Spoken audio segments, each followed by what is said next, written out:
A very pleasant good morning, dear students. My name is Anil and I am your English mentor. And today I'm just going to teach you poem second, and the name of that poem is Labrum Top. पहले हमें समझना होगा कि labrum top है क्या। Side में आपको एक पेड़ से एक जो ट्री दिखाई पड़ रहा है यहाँ पर, ये येलो कलर का जो ट्री है, इसी को हम लेब्रम टॉप बोलते हैं, राइट। तो ये एक येलोइश कलर का एक क्या होता है, एक ट्री होता है। इसके ऊपर ये पूरा का पूरा पॉम डिटेल है। और यहाँ पे एक आपको ये एक बर्ड दिखाई पड़ रहा है, इसको हम गोल्ड फिन्स बोलते हैं। गोल्ड फिन्स नाम का एक क्या होता है, गोल्ड फिन्स नाम की एक स्पैरो होती है, उसके ऊपर ये पर्टिकुलर पॉम डिपेंड करती है। पूरा का पूरा पॉम इसके क्या है, चारों तरफ घूमती है। So what exactly happen in this particular poem, so be attentive. इसको हम समझते हैं कि इस पर्टिकुलर पॉम में बताया क्या गया है। लेट अस स्टार्ट, देखते हैं। तो सबसे पहले हम इंट्रोडक्शन की बात कर लेते हैं कि इसका इंट्रोडक्शन क्या है, कि इसका सेंट्रल आइडिया क्या है इस पॉम का। देखिए, the poem the laburnum top is written by Ted Hughes. इसके जो राइटर है वो कौन है, टेड ह्यूज इनके राइटर्स हैं। It is about a repaying relationship between the laburnum tree and goldfinch bird. ये जो गोल्डफिन्स मैंने अभी आपको बताया था, एक स्पैरो एक चिड़िया का नाम है गोल्डफिन्स, और लेब्रम टॉप क्या है, ये लेब्रम एक ट्री का नाम है, ये जो कि येलोइश ट्री है।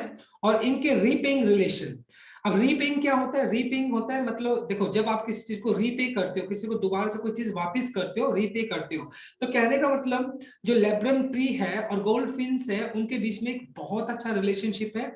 तो उस रिलेशनशिप को बताया गया है कहीं ना कहीं। द ट्री इज येलो, और ये जो ट्री है इसका कलर येलो है, साइलेंट है, बिल्कुल बिल्कुल, यानी ट्री के अंदर कोई मोशन दिखाई नहीं पड़ रहा है। एंड डेथ लाइक, जनरली क्या होता है, जब कोई भी इंसान क्या होता है जब मर जाता है तो बिल्कुल साइलेंट हो जाता है, या जब कोई इंसान मर जाता है तो चारों तरफ शांति छा जाती है। इस तरीके से वो पेड़ जो है, फिलहाल जो लेब्रम टॉप है, ट्री है जो, वो बिल्कुल साइलेंट खड़ा है। And made alive by the bird and her young ones. और लेकिन जैसे ही मतलब क्या करती है, जो गोल्ड फिन्स जो बर्ड उस ट्री के ऊपर आकर बैठती है, तो वही ट्री जो कि अभी तक बिल्कुल डेथ लाइक खड़ा था, बिल्कुल शांत खड़ा था, यानी बिल्कुल जैसे मानो कि कोई एक डेड बॉडी होती है, उसमें कोई मोशन नहीं होता, अचानक से जैसे ही मतलब वहां पर वो गोल्ड फिन्स आती है और उसके जो यंग वंस होते हैं, उसके जो बच्चे होते हैं, वो चैटरिंग करने लग जाते हैं, चहचहाने लग जाते हैं, तो वही ट्री क्या करने लग जाता है, लाइव हो जाता मतलब जिंदा हो जाता है। The yellow bird has her shelter on the tree. Shelter का मतलब यहाँ पर क्या हो गया, उसका जो नेस्ट है। तो ये गोल्ड फिन्स है, उसने अपना जो एक नेस्ट है, उसका जो घोंसला है, उसने कहाँ पे बनाया हुआ है, वो उसने उस लेब्रम जो ट्री है उसके ऊपर बनाया हुआ है। वेयर शी फीड्स, जहां पर वो क्या कर रही है, फीड कर रही है हर यंग वंस, मतलब उसके जो बच्चे हैं स्पैरो के, वो उसको क्या कर रही है, फीड कर रही है, उनको खाना खिला रही है। But as soon as the bird leaves the fly in the sky, लेकिन जैसे ही वो गोल्ड फिन्स जो बर्ड है वो आसमान में उड़ जाती है, the tree becomes silent death like again, और वही ट्री दोबारा से बिल्कुल डेथ की तरह क्या हो जाता है, साइलेंट हो जाता है। तो इट मींस ये इसका सेंट्रल आइडिया है। सो बी अटेंटिव, देखते हैं इसका डिटेल एक्सप्लेनेशन को चेक करते हैं। Now let us start. देखो सबसे पहला स्टेंजा आपका, फर्स्ट स्टेंजा है आपका, the laburnum top is silent quite still and in the afternoon yellow September sunlight, a few leaves yellowing and all seeds fallen। देखिए लेब्रम की अगर मैं बात करता हूं तो लेब्रम क्या हो गया, एक शॉर्ट ट्री होता है, छोटा ट्री होता है विद हैंगिंग ब्रांचेस, और उसकी जो ब्रांचेस होती है वो क्या होती है, हैंगिंग होती है, नीचे की तरफ झुकी हुई होती है। उसके जो फ्लावर्स होते हैं वो येलो कलर के होते हैं।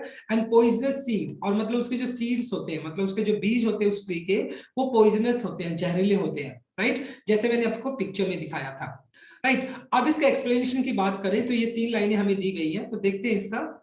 इन द अबव लाइन्स, यानी जो ऊपर वाली लाइन्स इसमें क्या बताया गया, द पोइट सेज, पोइट ये बोलता है that he saw a labrum tree, कि पोइट क्या देखता है, एक लेब्रम ट्री होता है उसको देखता है, whose leaves were yellow, और उसके जो लीव्स है वो कैसे हैं, येलो है, मतलब कि पीला पड़ चुके हैं, उसके जो लीव्स है वो पीले हो गए हैं। The tree top is still, ये लिखा हुआ देखो, साइलेंट एंड क्वाइट स्टिल, और जो ट्री का जो मतलब टॉप है, उसका ऊपर वाला जो शिखर है वो बिल्कुल क्या शांत पड़ा है। And silent in the day time of September, और कौन सा महीना चल रहा है, सितंबर का महीना है, दिन का यानी आफ्टरनून का टाइम है, और उसके जो लेब्रम ट्री है उसके जो पत्ते हैं, लीव्स है, वो भी येलो कलर के पड़े हुए हैं, दिन का टाइम है और जो पेड़ है बिल्कुल साइलेंट है। It's autumn season. अब देखो यहाँ पे ऑटम कैसे बताया गया है, it's autumn season because actually जब ऑटम आता है तो ट्री के जो लीव्स होते हैं वो कैसे हो जाते हैं, येलोइश हो जाते हैं। तो यहाँ पे बोला ना in the afternoon in yellow September, yellow September का देखो सितंबर में क्या होता है, मतलब ये ऑटम का सीजन होता है और उस टाइम क्या होता है, उनके सीड्स भी फॉलन होते हैं। जब ऑटम आता है तो क्या करते हैं, ऑटम के अंदर जो लीव्स होते हैं वो येलोइश हो जाते हैं और जो सीड होते हैं, जो बीज होते हैं, वो नीचे गिरने लग जाते हैं। तो इट्स ऑटम सीजन, ये कौन सा सीजन है, पतझड़ का सीजन है।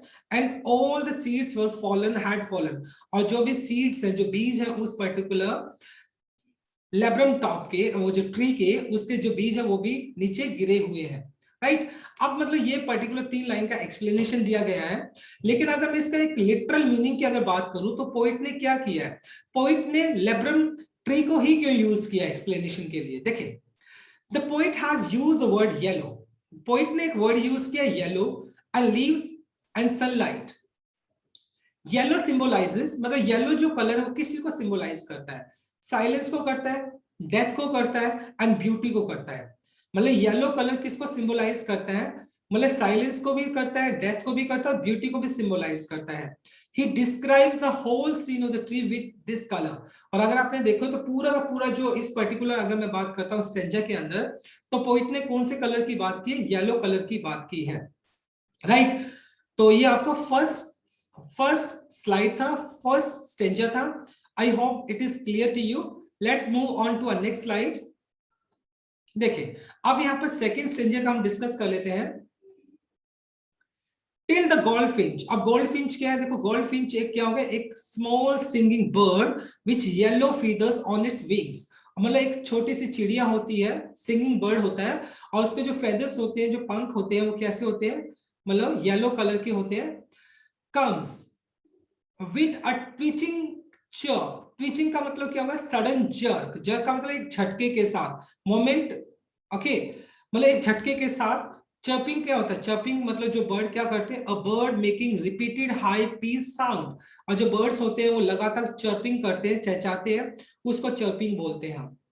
और सडननेस, सडननेस क्या होता है, देखो सडननेस हो गया आपका अचानक से, इमीडिएटली। और स्टार्टमेंट, स्टार्टमेंट का मतलब होता है आपका अ फीलिंग और शोइंग सडन शॉक, अचानक से जब आप चौंक जाते हो तो उसको बोलते हैं startlement, right. At a branch, branch मतलब क्या होगी, टहनियां होगी, at a branch. And then sleek, sleek का मतलब क्या होता है, देखो स्लीक बहुत ज्यादा, जो बहुत ज्यादा स्लीक होता है, चिकना होता है, सॉफ्ट होता है, उसके लिए आप बोल सकते हैं स्लीक। अ लिजर्ड, लिजर्ड क्या होता है, छिपकली होता है। And alert and abrupt, alert क्या होता है, चौकन्ना। अब्रप्ट का जो मीनिंग होता है रैपिड, अचानक से, जल्दी से। She enters the thickness. अब ये शी यूज किया गया, किसके लिए यूज किया गया, ये यूज किया गया गोल्ड फिन्स के लिए।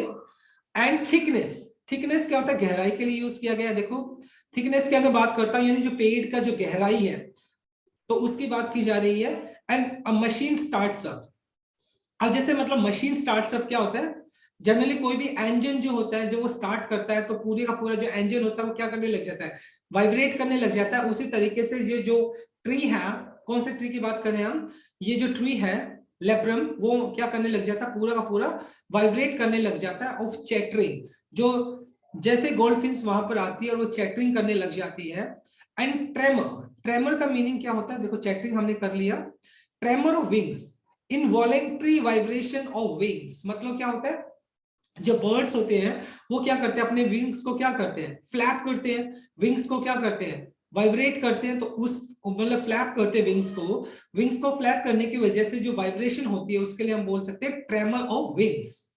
एंड ट्रिलिंग्स, बहुत सारे वर्ड्स यूज किए, मैं तभी एक एक मीनिंग बता रहा हूं। ट्रिलिंग्स का मीनिंग हो गया यहाँ पर to produce a chirping sound, और फ्लैपिंग करने की वजह से जो साउंड क्रिएट होता है उसको हम ट्रिलिंग बोल सकते हैं। The whole tree trembles, trembles का मतलब होता है कांपना, to shake. And thrills, thrills का मतलब होता है सडन फीलिंग ऑफ एक्साइटमेंट। तो आई होप ये पूरा का पूरे ये मीनिंग आपको समझ में आ गए होंगे। अब इसको हम क्या करते हैं, इस पर्टिकुलर स्टेंजा के अंदर जो गोल्डफिन जो कि एक सिंगिंग बर्ड है, वो क्या करती है, अभी जो एक लेब्रम ट्री है जो कि बिल्कुल डेथ लाइक खड़ा है, साइलेंट खड़ा है, जब वहां पे गोल्डफिंच जाकर उस पे बैठती है तो सडनली वही ट्री जो कि अभी डेथ लाइक खड़ा है उसके अंदर मोशन स्टार्ट हो जाते हैं और वो अलाइव हो जाता है, वो जिंदा हो जाता है। किस तरह के मोशन होते हैं वो सारे के सारे हमने डिस्कस किए हैं। Let us discuss. अब मैं इसका एक्सप्लेन करता हूं आपको पूरा डिटेल होता क्या है। राइट, देखते हैं। A goldfinch bird comes to the end. अब क्या करती है वहां पर एक गोल्डफिंच जो कि बर्ड है वो क्या करती है, वो comes to the end death like scene of the tree। और वो क्या करती है, ट्री के ऊपर आके बैठ जाती है। अभी तक वो ट्री क्या था, बिल्कुल डेथ लाइक था। डेथ लाइक का मतलब क्या हो गया, बिल्कुल जैसे कि एक मौत का आलम होता है उसकी तरह वो बिल्कुल आराम से खड़ा हुआ था वो ट्री अभी। And makes a sudden chirp. और वो आते क्या करने लग जाती है, वो चर्प। चर्प का मतलब क्या होगा, चर्पिंग करना, चहचाना। और आते वो जो गोल्ड फिंच है वो चर्पिंग करने लग जाती है, चहचाने लग जाती है। The bird while being rapid, rapid का मतलब जल्दी से, जल्दबाजी करते हुए, अलर्ट चौकन्ना, एंड प्रिकॉशियस लाइक। प्रिकॉशियस का मतलब होता है बिल्कुल सतर्क। जैसे आपने लीजर को देखा होगा तो लीजर की तरफ आप जाओगे, छिपकली की तरफ आप जाओगे तो सडनली वो क्या होती है, बिल्कुल उसको पता होता है उसकी तरफ कोई आ रहा है तो प्रिकॉशन रखती है, बिल्कुल प्रिकॉशियस लाइक ए लीजर। वो एक लीजर की तरह रैपिडली जल्दी से alert sits on the branches of the tree. और वो क्या करते हैं, जो ब्रांचेस है, टहनियां है उस लेब्रम ट्री की, उसकी टहनियों पर बैठी हुई होती है। एज शी मूव्ड, और जैसे ही वो क्या करती है टुवर्ड्स द थिकनेस, और जैसे ही उस पेड़ की गहराई के अंदर जाती है, थिकनेस ऑफ द ब्रांच मतलब टहनी की गहराई के अंदर जाती है वो, how younger once, younger once किसके लिए यूज किया गया है, उस जो जो जो मतलब वो बर्ड है गोल्ड फिंच, उसके यंग वंस मतलब उसके जो चिल्ड्रन है, उसके जो बच्चे हैं, स्टार्टिंग चर्पिंग, वो भी क्या करने लग जाते हैं, चहचाने लग जाते हैं। And doing vibration with wings, और वो क्या करने लग जाते हैं, tremor of wings, flapping wings, और विंग्स को फ्लैप करने लग जाते हैं। ओके, और जिसकी वजह से मतलब पूरा जो ट्री क्या करने लग जाता है, वाइब्रेट करने लग जाता है। ओके, शेक करने लग जाता है, कांपने लग जाता है। And making a sound like machine. अब जनरली आपने देखा होगा अगर किसी मशीन को हम स्टार्ट करते हैं तो मशीन क्या करती है, वाइब्रेट करने लग जाती है। तो उसी तरीके से मतलब वो सारे के सारे बर्ड्स और गोल्डफिन्स है वो क्या करने लग जाते हैं, वो फ्लैप करने लग जाते हैं अपने विंग्स, और जिसकी वजह से पूरा ट्री क्या करने लग जाता है, एक मशीन की तरह क्या करने लग जाता है, शेकिंग करने लग जाता है, कांपने लग जाता है। Because of the moment, bird and her young ones, the trees start to shake and thrill. Thrill का मतलब excitement. अब जनरली ऑब्वियस सी बात है, अब जो यंग वंस है उनकी मदर वहां पर आती है तो वो जो बच्चे हैं वो बहुत ज्यादा एक्साइटेड होते हैं और वो चर्पिंग करने लग जाते हैं। राइट, और पूरा का पूरा जो ट्री वो क्या करने लग जाता है, शेक करने लग जाता है, कांपने लग जाता है। जैसे कि मान लो एक इंजन को स्टार्ट किया जाए तो इंजन क्या करता है, वाइब्रेट करता है। तो उस तरीके से वही ट्री जो कि अभी तक डेथ लाइक खड़ा था, बिल्कुल जैसे कि निर्जीव की तरह खड़ा था, जैसे ही वहां पर वो गोल्डफिंच आती है तो वो पूरा का पूरी ट्री अलाइव हो जाता है, उसके अंदर क्या होता है, वाइब्रेशन होना स्टार्ट हो जाता है। अब इसका अगर मैं बात करूं, इसका अगर लिटरली मीनिंग बात करें तो पोइट ने क्या समझाने की बात की है, the poet has given two opposite scenarios of the tree.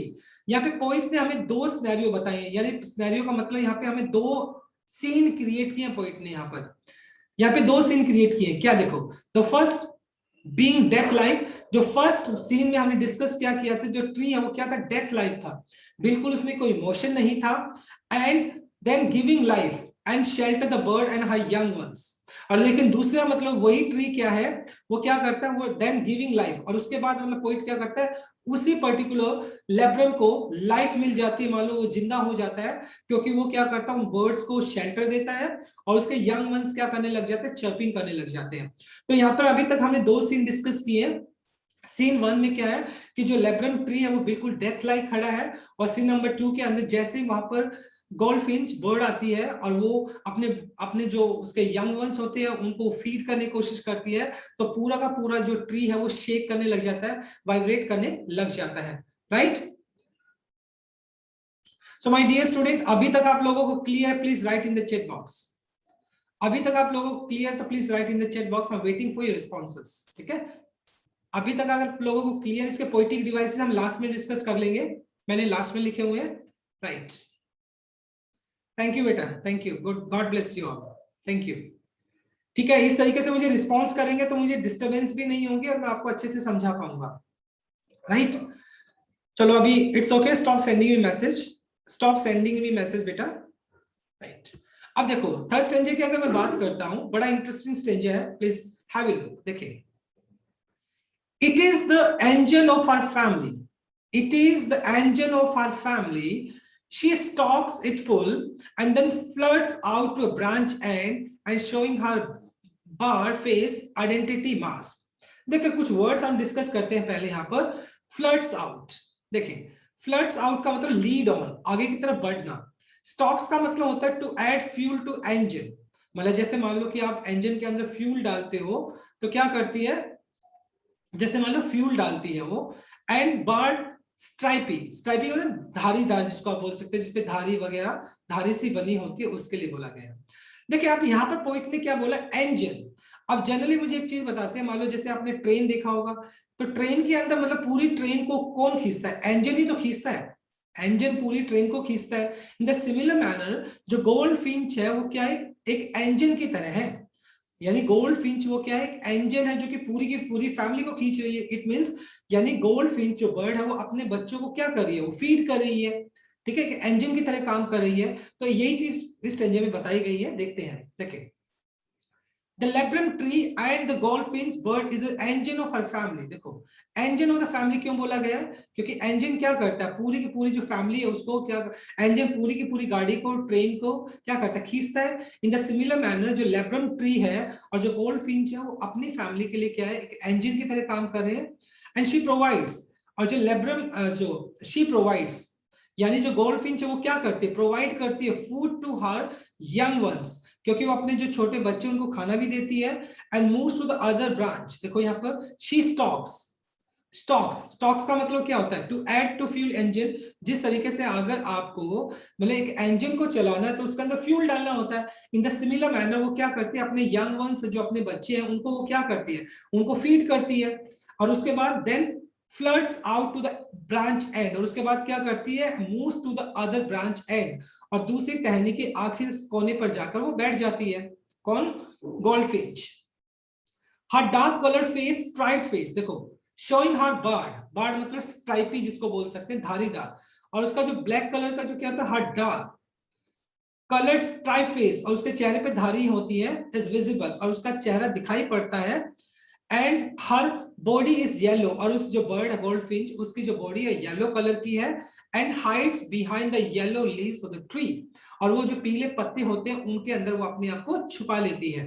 अब यहाँ पर बोला ना फेस आइडेंटिटी मास्क, और उसका फेस आइडेंटिटी मास्क क्यों बोला गया है, क्योंकि जो गोल्ड फिंच है उसके चेहरे पे क्या, उसका चेहरा क्या होता है, उसका उसका चेहरा ब्लैक होता है और उसके ऊपर क्या होती है, लाइनिंग होती है। ये उसकी आइडेंटिटी मास्क है गोल्ड फिंच की। तो इस तरीके से हमने थर्ड स्टेंजा हमने किया है। अब नेक्स्ट स्टेंजा पे मूव करते हैं। देखिए उसके बाद stanza number 4, then with eerie delicate, eerie का जो मीनिंग होता है वियर्ड, अजीब सा, स्ट्रेंज। वियर्ड मतलब क्या था, अजीब या स्ट्रेंज जिसको आप बोल सकते हैं। डेलिकेट, डेलिकेट का मतलब बहुत ही नजायत के साथ, बहुत ही कहते हैं बहुत ही मतलब डेलिकेटली जिसको बोलते हैं, बहुत ही मतलब बारीकी के साथ। विसल चर्प, विसल चर्प क्या होता है, देखिए विसल चर्प जेंटल विस्पर, बहुत आसानी से मतलब विस्पर क्या करना, सीटी मारना होता है। Like the chirping of the bird, जब बर्ड जो धीरे धीरे चर्पिंग करते हैं उसके लिए बोल सकते हैं हम, या जो विसल करते हैं उसके लिए। विस्परिंग मतलब क्या होता है, वैसे कानाफूसी करना होता है। शी लॉन्चेस, लॉन्च का मतलब क्या होता है, मतलब वैसे लॉन्च का मतलब स्टार्ट्स कह सकते हैं यहाँ पर, बिगिन स्टार्ट करना। Away towards the infinite, infinite यहाँ पे किसके लिए यूज किया गया, आसमान की तरफ, right. And the laburnum top subside to empty, subsides का मीनिंग क्या हो गया, डिमिनिशेस, डिमिनिशेस मतलब डिमिनिश का मतलब क्या होता है, किसी चीज का डिक्लाइन, कमी आना। टू एम्प्टी खाली हो जाना।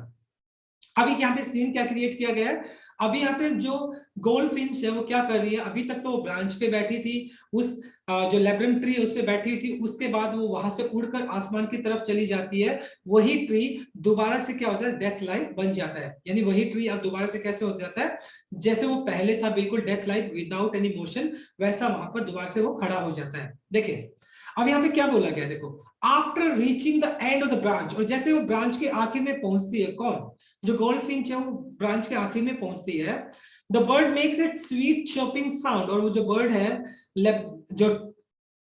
जो बर्ड है, ओके, तो क्या करने लग जाती है, गोल्डफिंच वो स्वीट साउंड क्रिएट करने लग जाती है, जस्ट लाइक विस्परिंग, एंड जैसे नॉर्मली जनरली जो बर्ड होते हैं वो विस्परिंग करते हैं, विसल करते हैं, उस तरीके से वो आवाज करने लग जाती है, एंड फ्लाइज अवे, और उसके बाद वो उड़ जाती है टुवर्ड्स इनफाइनाइट स्काई एज सीमित, यानी आसमान की तरफ वो उड़ जाती है, यहाँ पर देखो towards the infinite, it against makes the laburnum trees silent and death like, और उसके बाद वही the laburnum subside to empty, empty मतलब खाली पड़ गया, मतलब यहाँ पर दोबारा से वही ट्री, लेब्रम ट्री अभी जो कि जिंदा दिखाई पड़ रहा था, और जैसे ही गोल्डफिंच वहां से उड़ जाती है तो वही लेब्रम ट्री अब दोबारा से क्या हो जाता है, डेथ लाइक हो जाता है, यानी वो दोबारा से जैसे एक डेड बॉडी होती है उसमें कोई मोशन नहीं होता, बिल्कुल निर्जीव वो दोबारा से वहां पर हो जाता है, जैसे ही वो गोल्डफिंच उस पेड़ से उड़कर चली जाती है।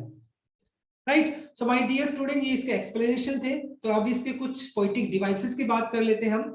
सबसे पहले हम पोएटिक डिवाइस की बात करें, एलिट्रेशन। देखिए एलिट्रेशन क्या होता है, जब आपका कॉन्सोनेंट साउंड डोमिनेट होता है, रिपीटेड होता है, तो उसको हम एलिट्रेशन की कैटेगरी में डालते हैं। जैसे अगर मैं बोलता हूँ सितंबर सनलाइट, तो यहाँ पर एस साउंड है, ये प्रोमिनेंट है, तो इसलिए हमने एलिट्रेशन डाल दिया। यहाँ पर ट्री ट्रेम्बल, तो यहाँ पे ट्री ट्रेम्बल की अगर बात करें तो टी साउंड यहाँ पर हमने यूज किया है, तो ये भी आपका एलिट्रेशन की कैटेगरी में डाल दिया हमने। दूसरा अगर मैं बात करूं सिमली, देखिए स्लीक एज अ लिजर्ड, जब देखो जब आप कंपैरिजन करते हो टू अनलाइक थिंग्स के बीच में, मतलब अब लीजर्ड और लीजर्ड की अगर बात की जाए और गोल्डफिंच की बात की जाए तो दोनों अनलाइक चीजें हैं, लेकिन जब आप कंपैरिजन करते हो टू अनलाइक थिंग्स के बीच में एज या लाइक को यूज करके, तो वहां पर हम यूज करते हैं सिमली। तो यहाँ पे स्लीक एज अ लिजर्ड, देखो तो स्लीक एज अ लिजर्ड, तो यहाँ पर हमने सिमली को भी यूज कर लिया। राइट, ये सिमली हो गया आपका।